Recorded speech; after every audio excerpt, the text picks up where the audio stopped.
This channel does not promote any violence, harmful, or illegal activities. All content provided by this channel is meant for an educational and information purpose only. বাংলাদেশের হাসিনা সরকারের পতনের পরে যে অস্থিরতা তৈরি হয়েছে তার আঁচ এসে পড়েছে ভারত বাংলাদেশ সীমান্তে। মালদার সুখদেবপুর সীমান্তে দুদিন আগে উত্তেজনার আবহ দেখা দিলেও মহদীপুর সীমান্তে ধরা পড়েছে অন্য ছবি। রোজ নামচায় তেমন কোনো ছেদ না পড়লেও পাথর বা শুটকি মাছ ওপারে নিয়ে যাওয়ায় হুমকির মুখে পড়তে হচ্ছে ট্রাক চালকদের। আর প্লাস নিউজের প্রতিনিধির ক্যামেরায় ধরা পড়ল সেই ছবি।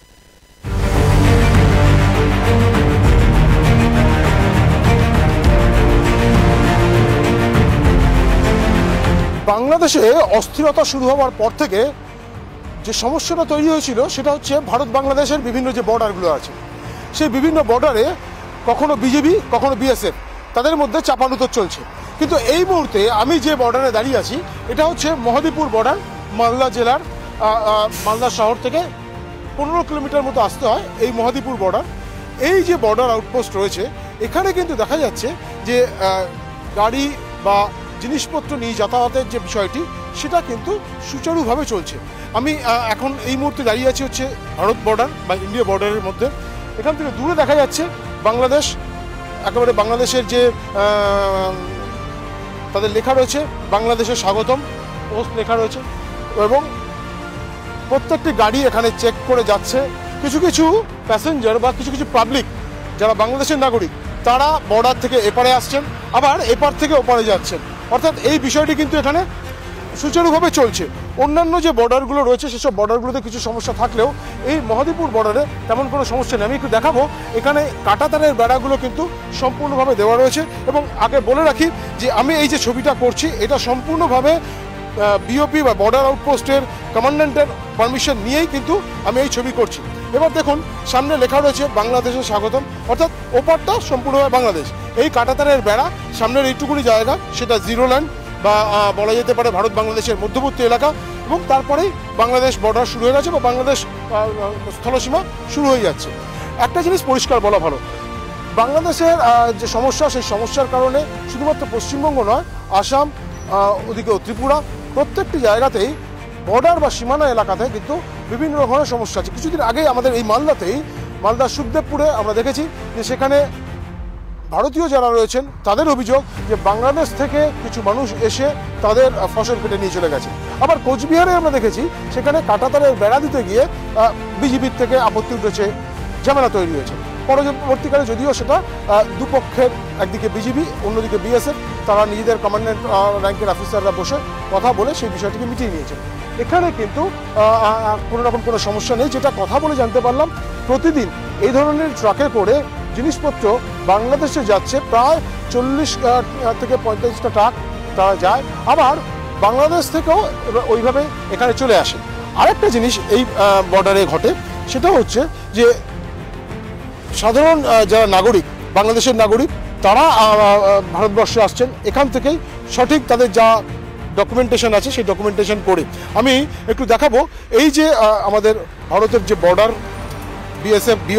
বিএসএফ গার্ড দিচ্ছে, বিওপি এটাকে বলে বর্ডার আউটপোস্ট, সেখানেই কিছু মানুষ আসছেন, তারা তাদের যে পাসপোর্ট ভিসা আছে সেগুলোকে একেবারে দেখিয়ে শুনিয়ে এখান থেকে বাংলাদেশে যাচ্ছেন। আবার বাংলাদেশ থেকে আসবার সময় ঠিক একইভাবে এই জায়গাটাতে সেটা চেক করা হচ্ছে।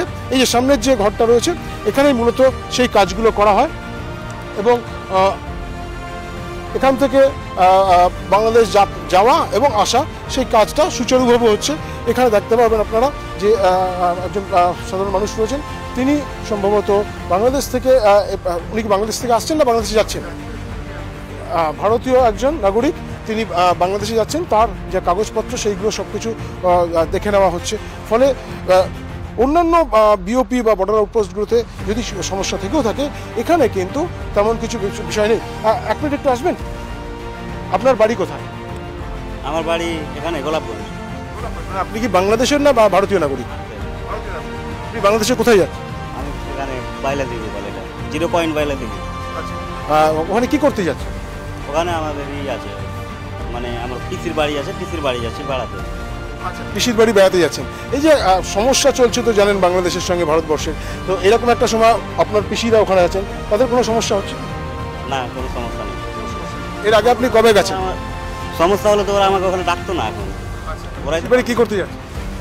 বেড়াতে যাচ্ছে, ভিসা শেষ হয়ে যাবে তো ওই কারণে। আপনার নাম? আবু সালাম।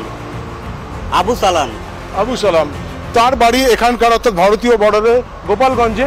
তিনি এখান থেকে এক্ষুনি তার চেকিং হচ্ছিল, আপনারা দেখলেন, এগুলো করে তিনি বাংলাদেশে যাবেন। ঠিক এভাবেই বাংলাদেশ থেকেও কিন্তু কিছুক্ষণ আগে আমরা দেখছিলাম বেশ কিছু মানুষ তারা ওই পোস্ট থেকে একেবারে সীমানা পার করে এদেশে আসলেন, আবার এখানে যা ডকুমেন্টেশন যেগুলো করতে হয় সেগুলো করে তারা ভারতবর্ষে প্রবেশ করলেন। এখানে দেখুন এই যে গাড়িগুলো কিন্তু তারা এইভাবে সঠিকভাবে সামনের চেকিং হচ্ছে, সে চেকিং করে তারপরে একেবারে নিয়ম মাফিক নিয়ম মেনে বাংলাদেশে পৌঁছে যাচ্ছে। আমি আরও একবার দেখাবো, এইটাই হচ্ছে রাস্তা, যে রাস্তা দিয়ে সোজা বাংলাদেশে পৌঁছে যাওয়া যাচ্ছে। এবং এক্ষেত্রে কিন্তু অন্যান্য জায়গাগুলোর মতো কোনো সমস্যা আপাতত নেই। এটুকুনি বলা যেতে পারে যে এই দেখুন পুরো পাথর বোঝাই একটা লরি, সেই লরিটা যাচ্ছে। এরকমভাবেই যেটা বললাম একটু আগে, সারাদিনে 100 জন মতো মানুষ তারা যাতায়াত করেন। আর লরি বা ট্রাক যেগুলো মাল বোঝায় সেগুলো যাতায়াত করে 40 থেকে 45টা। এই প্রসঙ্গে আরেকটা জিনিস বলে রাখি যে এই মহদেবপুর বর্ডার, এটা একটা সময় অনেক বেশি এতে এখান থেকে গাড়ি যাতায়াত করতো বা সাধারণ মানুষের যাতায়াত ছিল, অর্থাৎ বর্ডার আউটপোস্ট হিসেবে এটা অনেক বেশি গুরুত্বপূর্ণ ছিল। যদিও বর্তমানে এটা অনেকটা কমে গিয়েছে, ফলে এখন শুধুমাত্র কিছু এই পাথরের লরি বা কনস্ট্রাকশন বিজনেসের যে জিনিসপত্রগুলো আছে, সিমেন্ট, ইট বা বালি ইত্যাদি, সেগুলো যায় এবং বাংলাদেশ থেকে সেগুলো এপারে চলে আসে। আমি আরেকবার আমার ক্যামেরা পার্সনকে বলবো ক্যামেরা দেখাতে, কৃষ্ণন্দুকে সামনে কিন্তু পুরো দেখা যাচ্ছে ঢাকা 331 কিলোমিটার লেখা রয়েছে, রাজশাহী 82 কিলোমিটার। সেটা যদি দেখানো সম্ভবপর হয়, বাংলাদেশে স্বাগতম বলে যেটা লেখা রয়েছে তার ঠিক উপরেই আমরা দেখতে পাচ্ছি লেখা রয়েছে ঢাকা 331 কিলোমিটার, রাজশাহী 82 কিলোমিটার। অর্থাৎ এখান থেকে ঢাকা 331 কিলোমিটার। এটা পরিষ্কার এই মহদেবপুর বর্ডার। আপাতত কিন্তু অন্যান্য বেশ কিছু বর্ডারে যখন সমস্যার কথা শোনা যাচ্ছে, এখানে কিন্তু তেমন কোনো সমস্যা নেই। আর একটা বিষয় পরিষ্কার বলে রাখা ভালো, আজকে মুখ্যমন্ত্রী মমতা বন্দ্যোপাধ্যায় তিনি মালদার সভাতে একটা জিনিস বলেছেন যে যেখানে যেখানে কাঁটাতারের বেড়া দেওয়ার কাজ চলছে বা যেখানে যেখানে কাঁটাতারের বেড়া নেই, সেই সব জায়গায় যদি কোনো সমস্যা হয়ে থাকে সেটা বিএসএফই সামলাবে।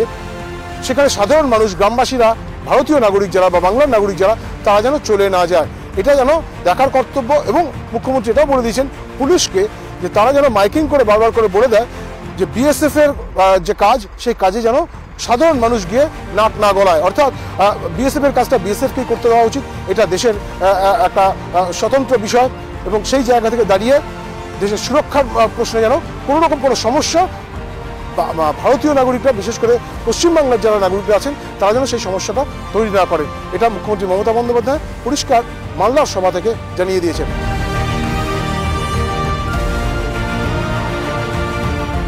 একজন ট্রাক ড্রাইভার, তিনি আজকেই বাংলাদেশে গিয়েছিলেন মাল খালাস করতে, তিনি চলে এসেছেন। আমি একটু তার সঙ্গে কথা বলবো। আচ্ছা, আপনি কি মাল নিয়ে গেছেন? ওখানে কেমন রিয়াকশন দেখলেন? ওখানে রিয়াকশন লেবারগুলো উল্টাপাল্টা বলছে, এটা আর কিছু। লেবারগুলো বলতে কোথাকার লেবারগুলো? বাংলাদেশের লেবারগুলো। আপনি তো তাদের জন্যই যে মাছ নিয়ে গেছিলেন, তা সত্ত্বেও তারা এই ধরনের কথাবার্তা বলছে। কি করবো, ওদের কথা শুনে চলে আসছে। বাংলাদেশে তাদের প্রয়োজনে শুটকি মাছ নিয়ে গেছিলেন এই ট্রাক চালক ভদ্রলোক, এবং তাকে বলা হয়েছে যে বাংলাদেশের ওখানকার যারা লেবাররা ছিল, যারা এই যে ট্রাক, খালি ট্রাক আসছে দেখতে পাচ্ছেন, এই ট্রাকে করে যে শুটকি মাছ নিয়ে যাওয়া হয়েছিল, সেই শুটকি মাছ নিয়ে ওখানে যখন খালাস করা হচ্ছিল, সেই সময় ওখানকার যারা কর্মীরা ছিলেন, লেবাররা ছিলেন, তারা ওনাকে বলছেন যে ভারত দখল করে নেব।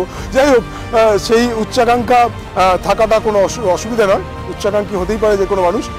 বাংলাদেশ ভারতকে দখল করে নেবে এই উচ্চাকাঙ্ক্ষা তারা পোষণ করতেই পারে, কিন্তু আপাতত এটুকুনি বলা যেতে পারে যে এই যে স্থল সীমান্ত, মহদীপুর স্থল সীমান্ত, সেটা কিন্তু অন্যান্য দিনের মতোই নর্মালভাবেই চলাফেরা করছে। আর একটি ট্রাক, সেটাও কিন্তু বাংলাদেশ থেকে ফিরে আসছে। এটাও কিছু সামান নিয়ে গেছিল। আমি যে চেষ্টা করবো যদি কথা বলা সম্ভব হয়। আপনি কোথা থেকে আসছেন? আমি ইন্ডিয়া থেকে বাংলাদেশে খালি করলাম। কি নিয়ে গেছিলেন? পাথর। ওখানে ঠিকঠাক ব্যবহার সবার? হ্যাঁ ঠিকঠাক আছে এখন। কেউ কিছু বলছিল? না কেউ কিছু বলেনি। দেখুন ইনি পাথর নিয়ে গেছিলেন, এনার সাথে যদিও তেমন কোনো ব্যবহার, খারাপ ব্যবহার কেউ করেনি। অর্থাৎ বোঝা যাচ্ছে যে ভালো মন্দ মিশিয়ে সব কিছু। এই যে ট্রাক ড্রাইভার, দুজন ট্রাক ড্রাইভারের সঙ্গে কথা বললাম যারা বাংলাদেশে গিয়েছিলেন, তাদের মধ্যে দুজনের কাছে দুরকম ব্যবহার তারা পেয়েছেন বাংলাদেশে গিয়ে। ফলে এই বিষয়টা চলতেই থাকে, ভালো মন্দ সব জায়গাতেই আছে, এক্ষেত্রেও রয়েছে। তবে আবার আরও একবার বলছি যে ভারত এবং বাংলাদেশের মধ্যে সৌহার্দ্য বজায় থাকুক, ভারত এবং বাংলাদেশের মধ্যে যাতে কোনো রকম কোনো টানাপোড়েন আর এগিয়ে না যান। দুটো দেশ, প্রতিবেশীদের মধ্যে যেভাবে থাকে সেইভাবেই যাতে থাকুক, এটাই সকলের কামনা করে। অন্তত আমাদের পশ্চিমবঙ্গের মানুষ, আমরা বাংলার মানুষ, আমরা বাংলা ভাষায় কথা বলি, তারাও বাংলা ভাষায় কথা বলে। আমাদের খাওয়া, পোশাক, ভাষা সব কিছুই অলমোস্ট সেম, 99% সেম। তাহলে আমাদের মধ্যে বৈরিতা থাকাটা উচিত নয় বলেই মনে করা হয়। তবে এক্ষেত্রে আমারও বক্তব্য যে এই বৈরিতা যেন না থাকে। কিছু মানুষ ওদিকেও খারাপ আছে, হয়তো বা আমাদের দিকেও খারাপ আছে। ফলে সেইটা নিয়ে বাদবাকি যারা অধিক সংখ্যক মানুষ যারা সদ্বুদ্ধি রাখে, তারা সেই বিষয়টিকে এগিয়ে না নিয়ে গেলেই হলো। মহাদেবপুর স্থল সীমান্ত থেকে ক্যামেরা পার্সন কৃষ্ণজি মজুমদারের সঙ্গে সঞ্জু সুর, আর প্লাস নিউজ।